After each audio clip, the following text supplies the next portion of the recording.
Whether we want it or not, the LaBrants are back. And in true LaBrant fashion, it's in a whole new different flavor. There's been product placements, advertisements, injuries, overconsumption. As you'll see, they have to release a new YouTube video to promote their new business venture because their 2024 business, the Bev Fruit app, has seemingly flopped. And their new business venture needs to be pushed and promoted to their millions and millions of subscribers. I have some updates for y'all on what's happened with the Bev Fruit app. It's quite interesting considering that this alleged stolen business venture of the LaBrants has seemingly been pulled off the App Store. There's some very strange comments and some really interesting things going on there, so we're going to take a look at that. But all of this has not slowed them down, and they're back on YouTube. Yes, I know they're back on YouTube, and no, they have not learned anything about keeping their kids' privacy off of the internet after their year sabbatical, where they just went radio silent and stopped uploading long-form content onto YouTube. People were wondering, where are the LaBrants? But don't worry, they didn't go far. They just switched over to short-form content, and it seemed like they were really prioritizing their short-form content on TikTok, Instagram, and to a degree, even YouTube Shorts. 2024 saw a real boost and push in short-form content on all the short-form content apps, and the LaBrants doing what the LaBrants do, they just followed the money and did more of what was gonna bring them more money. Surprise, surprise. And that is honestly why I think they were prioritizing TikTok and Instagram. But I won't lie, there was a small part of me that really hoped that the LaBrants were taking a step back from YouTube, because really YouTube is where we were seeing the brunt of them exploiting their children in terms of broadcasting every intimate moment of their lives, their intimate living environments. Everything that these kids did was broadcasted on long-form videos on YouTube. And I honestly thought with the compounding backlash that this family has been receiving recently, they decided to get off YouTube to give their kids some privacy and to maybe save their skin a little bit. But I was wrong. As soon as TikTok seemingly stopped paying their creators over there, the LaBrants came right back to YouTube, potentially needing a nice, fat, juicy paycheck with a Christmas family vlog. But real quick, consider subscribing, will ya? Otherwise, I might disappear into the void of the YouTube algorithm. And considering that these massive YouTubers have no shame in asking for some support, I figured, heck, why shouldn't I? Anyways, considering that I have covered the most recent business venture of the LaBrants, Bev Cosmetics, which they claim is Everly's skincare cosmetic brand, admittedly, I have the LaBrant radar going off inside of me. And when I saw the LaBrant video pop up on my YouTube channel,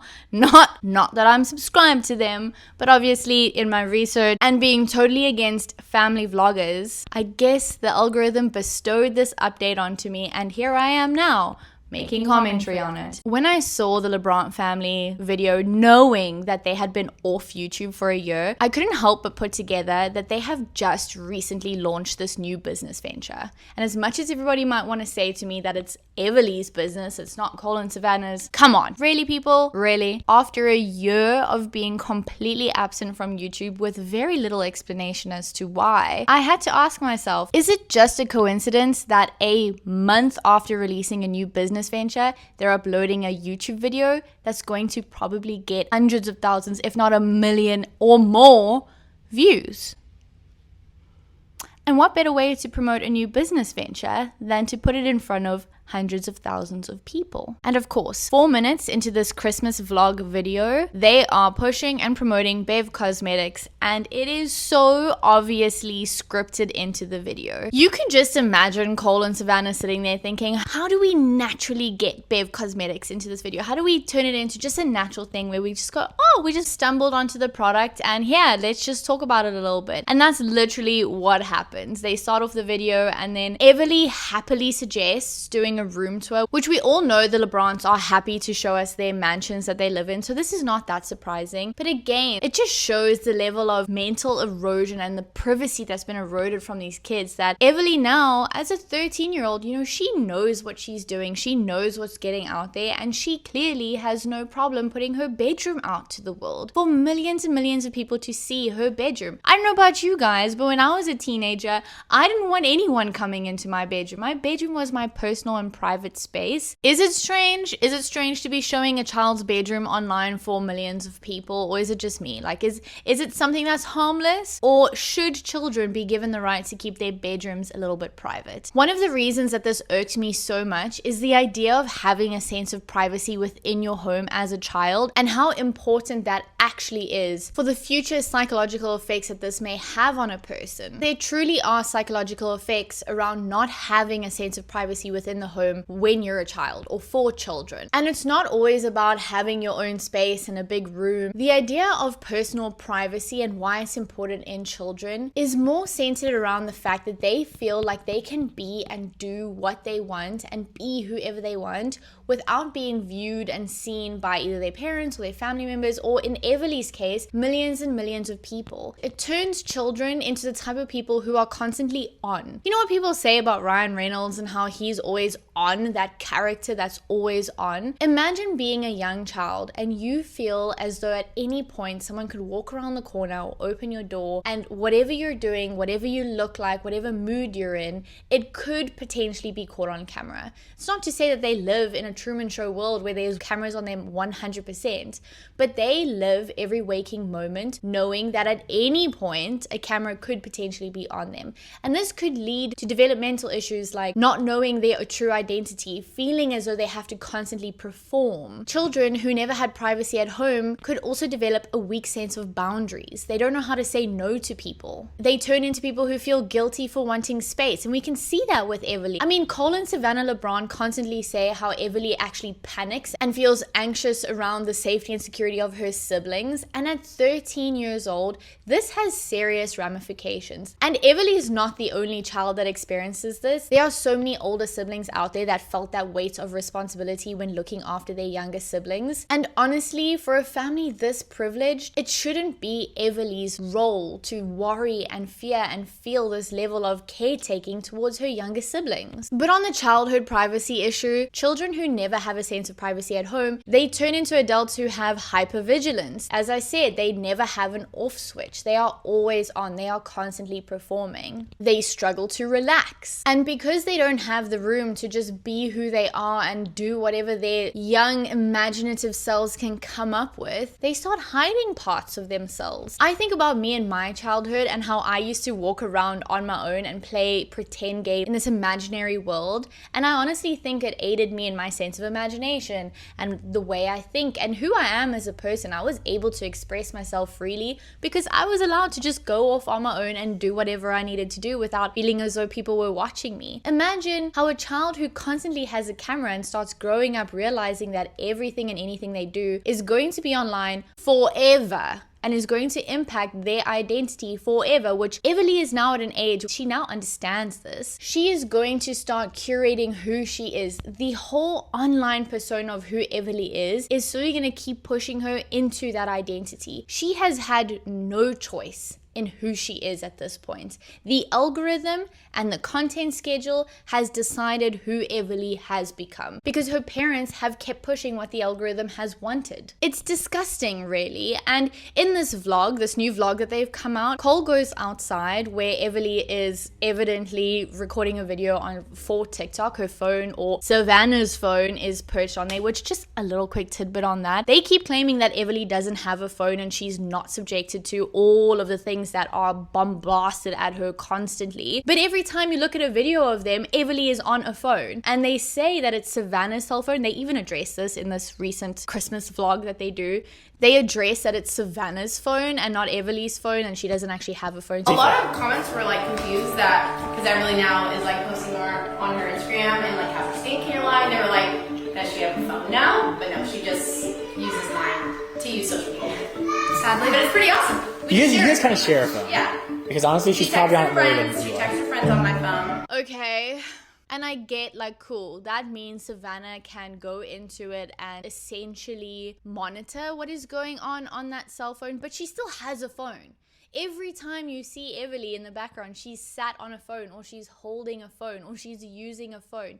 You can't tell me that doesn't mean that she can't go onto her Instagram page and see the comments, which aren't always positive and aren't always appropriate for a 13-year-old. This whole narrative around her not having a phone and that is somehow protecting her seems like the LaBrants are trying to vindicate themselves from something and trying to get people to think that they're doing a great job by not giving their child a phone, even though they have exploited her from the time she was 3 years old to earn money online. But anyways, Everly is out there on her phone recording TikToks, and Cole LaBrant has the audacity to go out there and say she's filming a TikTok because she's in that TikTok phase. So this is Everly. She's in her teenage TikTok making era, even though she just films them on her mom's phone.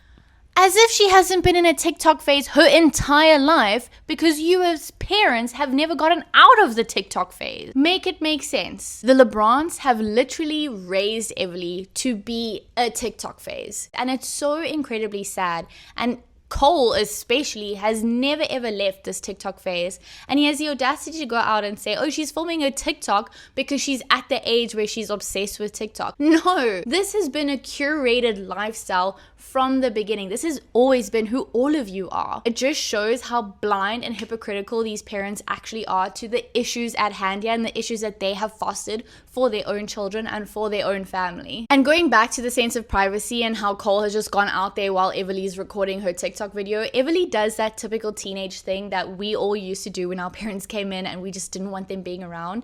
And in that teenage voice, she told him to stop. Stop videoing me. Stop. Front door open. Stop! Hey, what's going on? Stop it, I'm filming. I'm doing it. He keeps recording. He keeps videoing her. And the craziest part is he doesn't edit that out of the videos. And I don't know if it's him trying to be relatable and like, oh, this is what teenagers do. But considering the backlash that these guys have had, and surely they know about the backlash that they've had, surely he would have edited that out. But no, he keeps it in, keeping, I don't know, trying to be relatable. But Everly clearly asks him to stop recording her. It might be in a jokey way. Some people might come at me and be like, oh, it's a joke, whatever. At this point, it's far from a joke. When there is evidence that a large portion of their subscriber count are old men, it's not a joke anymore, and it's not okay. If you don't think that that is a little bit creepy, then we are too woke. Anyways, this whole video screams Paycheck to me, because when I watched it, there were 4 mid-roll ads. 4. And they also did the Bev product promotion in there, which I'm sure is going to drive a lot of traffic to the business. If nobody knew it before, then the YouTube watchers and subscribers will know it now. And at the end of the video, they did a sponsored segment. I don't even know if it was a regular sponsored ad for the video. You know when most YouTubers are like, this video is sponsored by so and so and so. Cole just was like, we've partnered with this brand and they're in Target and Walmart, so go and buy one for your kids and whatever. I don't even know. But he didn't say it was a sponsored segment, which again, either they're getting profits every time somebody buys it, so they're going to get a lot of money anyways, but it just shows once again, these two think that they are such OG YouTubers that they can get away with not clarifying the sponsors of the ad, right?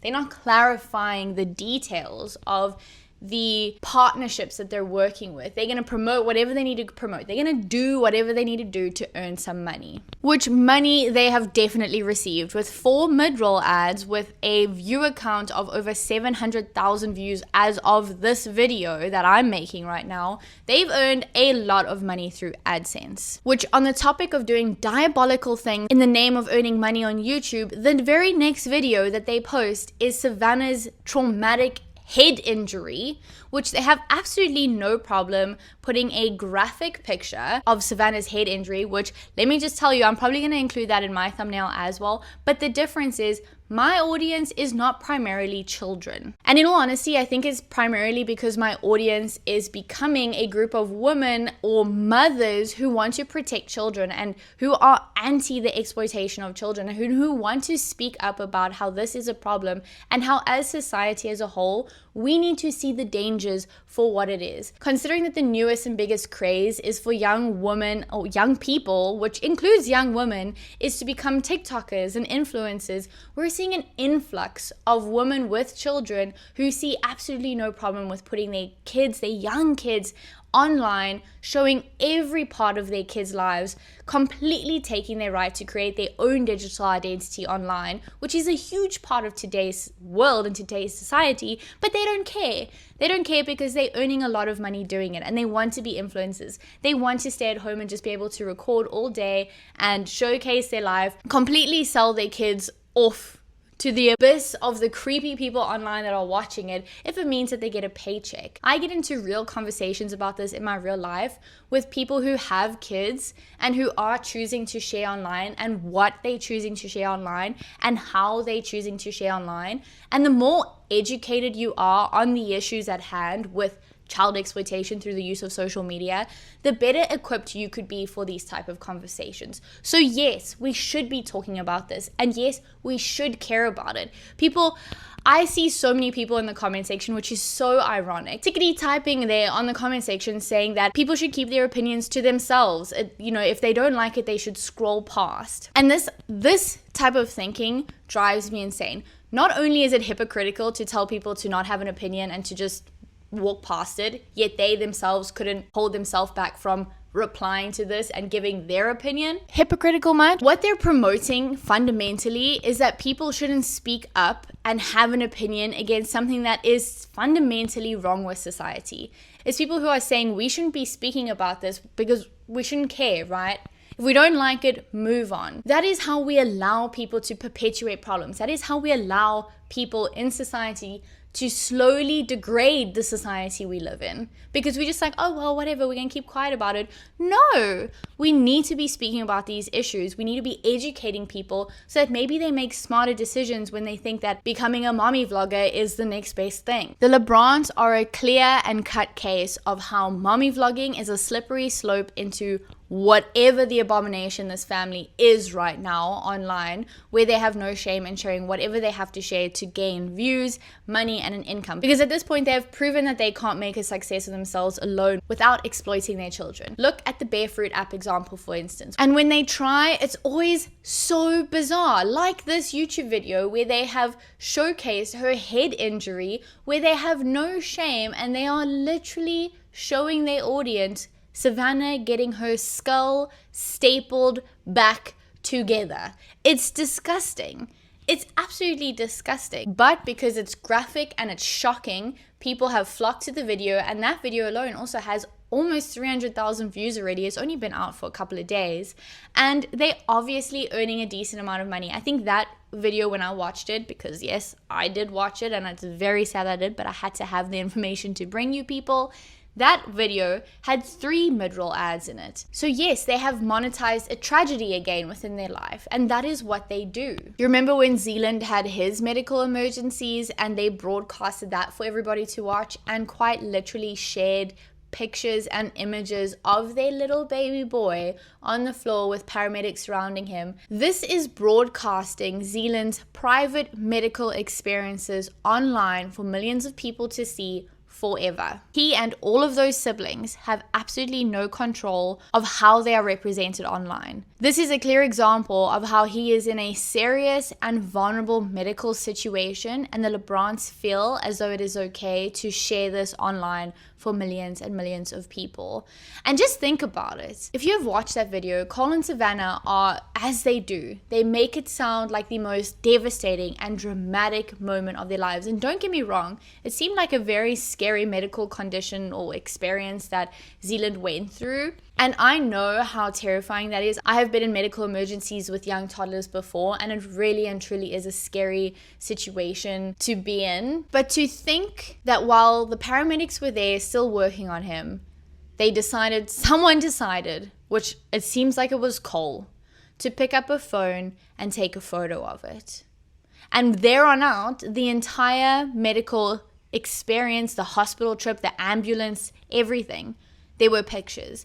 That was a conscious decision. And it just shows how used to it they are to share these things, and that in these moments they think about is, how are we going to turn this into content? And they can't stop now. They can't stop because their life depends on earning money through YouTube. And it really seems like they could not keep up with the incredibly demanding life that they live. I mean, if you look at this Christmas vlog, this recent one that they've shown, the level of overconsumption in this video is insane. The amount of Christmas presents that these children received, and after these children have received an insane amount of Christmas presents, they still had enough money for Savannah to buy Cole a massive TV and for Cole to buy everybody a hot tub. A hot tub. So yes, their life demands earning a lot of money. They need the money. And so they're going to try and get it in any way they can. And as we've said over and over again, it seems like the best way they can do that is through their children. Because if we look at Bare Fruit, which, let's be honest, is primarily surrounded by Cole and Savannah's ability to create something of value to give to people on their own that doesn't include their children whatsoever. And it's a stolen project that flopped within a year of its launch. Literally. If you haven't heard anything about their Bare Fruit app, which is an app where they as Christians are counseling other couples into how to be a good couple as a Christian and to raise their family as Christians, it is alleged that they stole this idea from another couple who had this idea, was speaking to Cole and Savannah about it, and they have receipts that this was supposed to be a group effort. And Cole and Savannah, they went off and they launched the app on their own. But this app doesn't seem to be doing well. As of June of 2025, they have not posted a single Instagram post promoting Bare Fruit. Considering that this app was launched in, I think, October of 2024, it didn't have a long shelf life. That's 8 months before the whole thing came crumbling down. And you can find evidence of what the reviews used to be of this app, and it just shows how Cole and Savannah do not have the following they think they have. But in my research, I came across a comment on the Instagram post that was commented 2 weeks ago. 2 weeks ago, as today that I'm recording this video, of this woman who said she won the monthly prize that they were promoting. Do you remember when they were promoting giveaways in the app? Which honestly is such a YouTube way to promote a business. It's like Mr. Beast and his whole like, if you subscribe to me, I'll give you money on the street vibe. These giveaways are just ridiculous. But alas, they came on promoting their Bare Fruit app through bribing people essentially with these prizes and these rewards, only for this woman to be commenting on the post saying, hey, I won the giveaway, but I've heard nothing from you guys and I have not received my prize money, so I thought I'd reach out here on Instagram and see what's going on. Radio silence. Radio silence. No one has replied. There's been no communications about anything with Bare Fruit, what's happening with this poor woman's money. And people are saying, hey, I'm still paying a subscription fee, but no new content has been added. We can't engage in the community tabs. Things aren't working on this app. What's going on? They're trying to ask for answers. And so I, in my research, trying to download the Bare Fruit app as of today, which is the 10th of February, 2026, I tried to download the app and it is not available for download. Bare Fruit app officially is not available for download. And I don't know if it's because they might be going through some sort of legal battle with the people that allegedly they stole it from, or if they just taking the whole thing down because it's a major flop. But Bare Fruit, representative of how Cole and Savannah cannot earn money on their own, which makes total sense why they have now, at the end of 2025, literally a year later, they've tried this new Bev Cosmetics business venture. They completely abandoned Bare Fruit, completely abandoned the people who invested into that and has been paying this monthly subscription and who have been paying in the hope that they're going to receive something of value. They've completely abandoned those people because it's clearly not working or bringing them enough money. And now they're jumping on the next business venture. And this is the biggest issue I had in my previous coverage of the LaBrants and the Bev Cosmetics situation, is that it just seems like these two are constantly grabbing for money, the next best venture, the next best thing. And these people don't care about the value that they're bringing to people. They don't even edit their videos properly anymore. They don't care. They just talk and talk and talk with very little effort and very little input into their videos nowadays. And because they're these OG YouTube creators that think that they are untouchable, uncancelable because they can do the most outrageous things and never get cancelled, they just put out a bunch of low effort, low value content and they get the views and they get the money. And it drives me insane. It drives me insane that there are people out here putting effort into providing value for other people online and through their own business ventures, but because they're not YouTube famous to the level that the LaBrants are, they will never see the level of success that this family have seen. Never. And it's such a level of injustice. I'm so for supporting and promoting small and local and people who are just not famous. But really, the LaBrants seem untouchable, unstoppable, uncancelable. If you look at the post just before the Bear Fruit launch post on Kohl's Instagram, which is still up, by the way. It's still up. So this app isn't available. People are not receiving new content on this app, which is what they're paying for. But somehow the ability for money to come out of their accounts and into the accounts of the LaBrants, that function of the app is still available and happening. They've managed to keep that running, but they can't manage to keep anything else running on that app. They've not taken down the launch of the app. So people who are seeing that post, they're saying, we've launched an app, go download it for free. They've not taken it all. And the very post before that is the post of Cole praying over DT and supporting DT in this time. And if you go look in the comment section of that, because best you know, I've now been in a deep dive of the comment sections of the LaBrants family, you will see the backlash that they are getting for Cole still having that post up, considering what's been going on in America right now. People are literally saying, we cannot believe that you're still in support of DT, considering what's going on in the world, and the fact that they are literal children who are not able to get to school right now because of what's going on. And he won't take it down, even though there is a lot of backlash going on for that. And this is what the LaBrants do. It doesn't matter if it's good or if it's bad. If there's engagement and it means they get payment, they're going to keep the posts up. They're going to keep all the videos up that there is clearly an issue with the videos that they've put out. There's clearly a violation of privacy.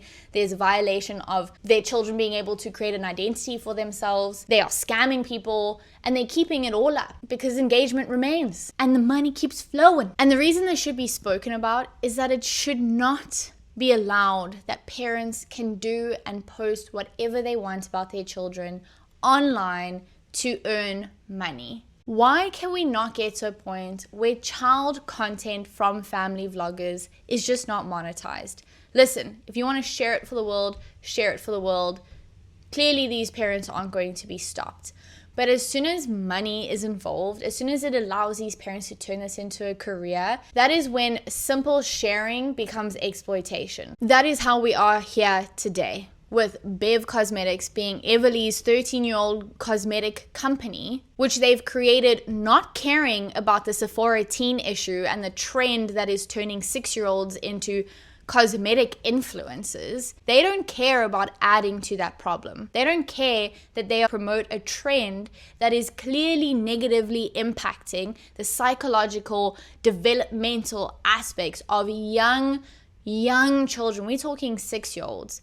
We're talking 10-year-olds. There is no reason to perpetuate this trend of getting young children to be completely obsessed with their own image, where they now sit in front of a mirror and they're clicking on product bottles while there's a camera in front of them, doing their 7-step skincare routine at 10 years old. What do you think that is promoting? You can't tell me that there is an element to the launch of this business where the LaBrants know that they can ride the trend of Sephora tween issue that is going on here. And it is a trend, and there are hundreds of thousands of children begging their parents for skincare regimens that they do not need, that all it's doing is turning these young children into, they're just obsessing about themselves and their skin and being who TikTok and Instagram and YouTube wants them to be. It just doesn't sit right with me. You know the issues at hand here at the LaBrants. You know them. You know that kids are doing this. And instead of deciding, maybe this business is not going to be good for people and for society as a whole, you sat there and you thought, what a great way to make some extra money. Let's ride this trend. Let's get 10-year-olds to buy more products that they don't need. They don't care what anyone says. As long as they're legally within bounds, which let me just tell you they are, and the legal parameters around family vlogging is so shady as it is, and there is no protection for these children, they're going to keep doing it. They have no idea. They have no sense of what's right and wrong. And unfortunately, family vloggers and parents lose sight of that very quickly as soon as the money starts coming in. And they're just raising their children to do the same thing. And it's going to be a perpetual generational issue if something's not done about this. I mean, think about it. Cole and Savannah have not come out and said anything about the Bear Fruit app. They've also not come out and said anything about the MLM issue that Cole got caught up with Neolife. They don't seem to have the ability to address things when it goes wrong. And it's probably because they just ignore it. Because they have to. When you're that famous and you have so many opinions coming at you, of course they have to learn to ignore it. But this is why it is so wrong to put children through that. As an adult, make your own choices. As a child, she wasn't given a choice, and none of these children have been given a choice.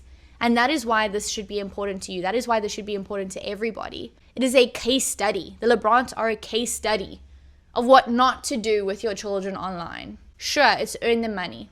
And that's great. Everyone's commenting, just leave Everly alone. She's starting a business. Just leave the LaBrants alone. Financially, they are doing so well. But I'd like to argue in this particular case, money doesn't mean everything. When it comes to selling your soul online for the sake of a paycheck, maybe we should reconsider where we're going in society. But it seems as though there's going to be a lot more of the LaBrants. They're back on YouTube, they're doing the thing. We're gonna see what happens with this Bev Fruit app, we're gonna see what's gonna happen with Bev Cosmetics, and we're gonna see what's happening with their YouTube channel, which from what I've seen is actually losing subscribers quite quickly. I think people are catching up to the LaBrants and what they're all about. And I honestly hope the law starts catching up and starts protecting children in general online and starts realizing the degradation that being perpetually online as a child has on society as a whole. So please, can the lawmakers start catching up with this? But that's all from me about the LaBrants today. If you enjoyed this video, please do like, please do subscribe. It really helps us small creators out, and I hope to see you in the next video.